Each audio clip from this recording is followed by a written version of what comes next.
Occasion ఏదైనా location ఎక్కడైనా తెలుగువారి వేడుక అంటే ఆలివ్ మిఠాయి ఉండాల్సిందే. మిఠాయి అంటే ఆలివ్.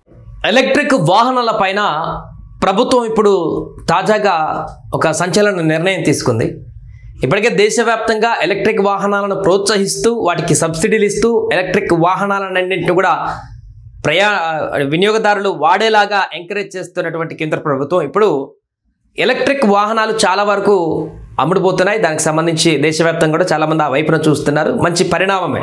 వాయు కాలుష్యం తగ్గుతుంది, పర్యావరణం కొంత కాపాడినట్టు అవుతాం కాబట్టి కొంత పాజిటివ్ వైబ్రేషన్ కలుగుతుంది దేశవ్యాప్తంగా కూడా ఎలక్ట్రిక్ వెహికల్స్ ఎక్కువగా కొంటున్నటువంటి సందర్భంలో. అయితే దీంట్లో ఒక చిన్న సమస్య కూడా వచ్చి పడింది. ఎలక్ట్రిక్ వాహనాలు ఇప్పుడు విపరీతంగా పెరుగుతున్న సందర్భంలో దీంట్లో ఉన్నటువంటి ఒక చిన్న లోపం కారణంగా అధిక ప్రమాదాలు కూడా ఉత్పన్నమవుతున్నాయనేటువంటి ఒక విషయం అర్థమైపోయింది.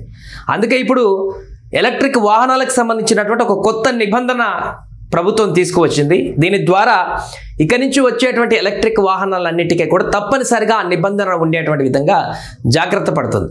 ఇంతకేంటి ఆ నిబంధన? ఎలక్ట్రిక్ వెహికల్స్లో ఉన్నటువంటి ఆ లోపం ఏంటి, దాని కారణంగా ఎందుకు ప్రమాదాలు జరుగుతున్నటువంటి విషయాన్ని కనుక మరొకసారి చూస్తే, ఎలక్ట్రిక్ వాహనాలలో ఒక చిన్న లోపం ఏంటంటే, జనరల్గా మనం అబ్జర్వ్ చేస్తే మన నార్మల్ వెహికల్స్ పెట్రోల్ మిగతా వెహికల్స్ కనుక వెళ్తే, రోడ్ల మీద డీజిల్ పెద్ద వెహికల్స్ కనుక వెళ్తే ఎలాంటి శబ్దం వస్తుందో మనందరికీ తెలిసిందే. ఖచ్చితంగా అంటే అక్కడ ఒక వెహికల్ ఉంది, పక్క నుంచి నడుచుకుంటూ వెళ్ళేవారు కానీ, బండ్ల మీద వెళ్ళేవారు కానీ, సైకిల్ నుంచి వెళ్ళేవారు కానీ, వెనక నుంచి ఒక వెహికల్ వస్తుంది లేదా సైడ్ నుంచి ఒక వెహికల్ వస్తుంది అనేటువంటి ఒక శబ్దం అనేది మనకు కనిపిస్తుంది సైలెన్సర్ నుంచి. కానీ ఎలక్ట్రిక్లో అలాంటి పరిస్థితి లేదు. చాలా స్మూత్గా పక్కన వచ్చి ఆగినంత వరకు కూడా ఇది ఒక వెహికల్ ఆగింది మనకు అనే విషయం తెలియదు. అంత ఎలాంటి శబ్దం లేకుండా నిశ్శబ్దంగా వచ్చేసి ఆగుతుంది. ఈ నిశ్శబ్దమే కొన్నిసార్లు ప్రమాదాలకు కారణమవుతుంది అనేది ఇప్పుడు ఒక చిన్న లోపంగా మారింది దీంట్లో. ముఖ్యంగా రోడ్ల మీద నడిచేటువంటి పాదాచారులు కానీ,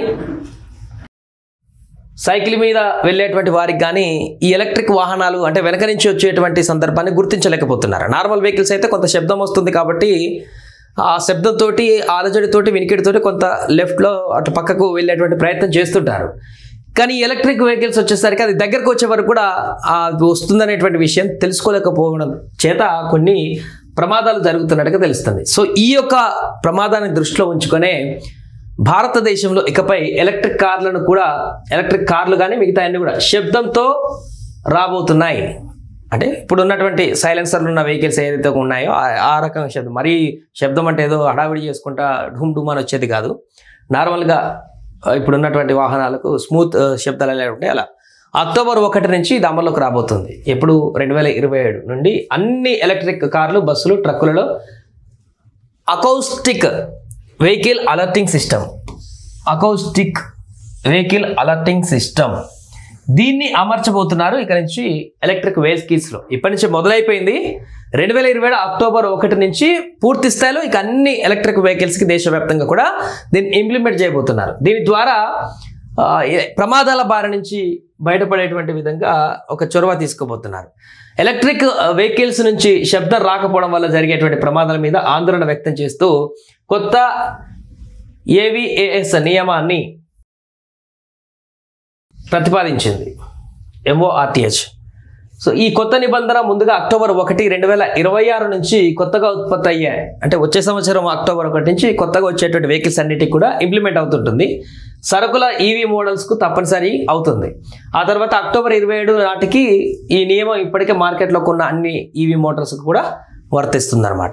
సో కంప్లీట్గా అక్టోబర్ 27 నాటికి అన్ని వెహికల్స్ కూడా దీన్ని వర్తించేటువంటి విధంగా ముందుకు వెళ్తున్నారు. దీంతో ఈ యొక్క ప్రమాదాలు ఏదైతే శబ్దం కారణంగా వస్తున్నాయో దాని బారి నుంచి బయటపడడానికి ఒక అవకాశంగా ఉండనుంది. సో ఇది వాహనాల నుంచి వచ్చేటువంటి కృత్రిమ శబ్దం సురక్షితంగా ఏకరూపంగా ఉండడానికి AIS 173 ప్రమాణాల ప్రకారం AVAS ఇన్స్టాలేషన్ జరగాలని కూడా నోటిఫికేషన్లో స్పష్టం చేశారు. ఈ నిబంధనలు కూడా ఇంప్లిమెంట్ చేశారు. ఎందుకంటే సౌండ్ రావాలని చెప్పేసి ఇష్టం ఉన్నట్టు ఇప్పుడు కొంతమంది బుల్లెట్ బండ్లకు వాడుతుంటారు. డబ్బు సౌండ్ రోడ్ నుంచి పోతుంటే చెవులు తూట్లు పడుతుంటాయి. అలా ఇష్టానుసారంగా శబ్దాలు రావాలని పెట్టడానికి ఉండదు. అలాంటి వాళ్ళపైన కేసులు అవుతున్నాయి. ఇప్పుడు రోడ్ల మీద ఇష్టానుసారంగా శబ్దాలు విపరీతంగా చేసుకుంటూ అవతల వాళ్ళని ఇబ్బంది పెడితే ధ్వని కాలుష్యం అవుతుంది. అది సో AVAS సిస్టమ్ను ప్రత్యేకంగా రూపొందించారు. ఎలక్ట్రిక్ వాహనాలు 20 కిలోమీటర్ల వేగం వరకు ఉన్నప్పుడు ఇది ఆటోమేటిక్గా పనిచేయడం ప్రారంభిస్తుంది. ఈ తక్కువ వేగాల వద్ద వాహనాలు చాలా సైలెంట్గా ఉండడం వలన పాదచారులు గుర్తించలేరు. సో హై స్పీడ్లలో టైర్ల గాలి వల్ల వచ్చేటువంటి శబ్దం హెచ్చరికగా పనిచేస్తాయి కాబట్టి AVAS అవసరం ఉండదు. పట్టణ ప్రాంతాలలో పాదచారులు ముఖ్యంగా దృష్టిలో లోపం భద్రతను పెంచడంలో యొక్క టెక్నాలజీ కూడా కీలకం కాబోతుంది అనమాట. సో ఇది ఎలక్ట్రిక్ వెహికల్స్కి సంబంధించి చిన్న అప్డేట్. ఇప్పటికే మంచిగా కొనసాగుతుంది మన దేశంలో ఎలక్ట్రిక్ వాహనాలని కూడా అమ్మకాలు జరుగుతూ దిగ్విజయంగా అందరూ కూడా దాని వైపు వెళ్తూ పర్యావరణ పరిరక్షణలో భాగం అవుతున్నారు. చాలా సంతోషమే. దీంట్లో ఉన్నటువంటి చిన్న లోపం ఆ సైలెంట్ కారణంగా నిశ్శబ్దంగా వచ్చేటువంటి ఆ వాహనాల కారణంగా జరిగేటువంటి చిన్న ప్రమాదాలను తప్పించడం కోసం అప్డేషన్ అనేది ప్రభుత్వం తీసుకొచ్చినటువంటి కొత్త నిబంధనల ప్రకారం ఆ శబ్దం కొంత ఇంక్రిమెంట్ అక్టోబర్ 1, 2020 నాటికి మొత్తం పూర్తి అయిపోయే విధంగా తాజాగా ఒక నిబంధన అయితే జారీ చేసింది.